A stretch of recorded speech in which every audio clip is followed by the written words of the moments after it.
I'd say that I had spring fever, but I know it isn't even spring.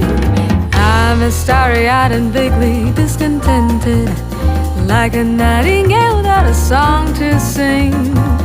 Oh, why should I have spring fever when I know it isn't even spring? I keep wishing I was somewhere else, walking down a strange new street, hearing words that I have never heard from a man I have yet to meet. I'm as busy as a spider spinning daydreams, I'm as giddy as a baby on a swing. I haven't seen a crocus or a rosebud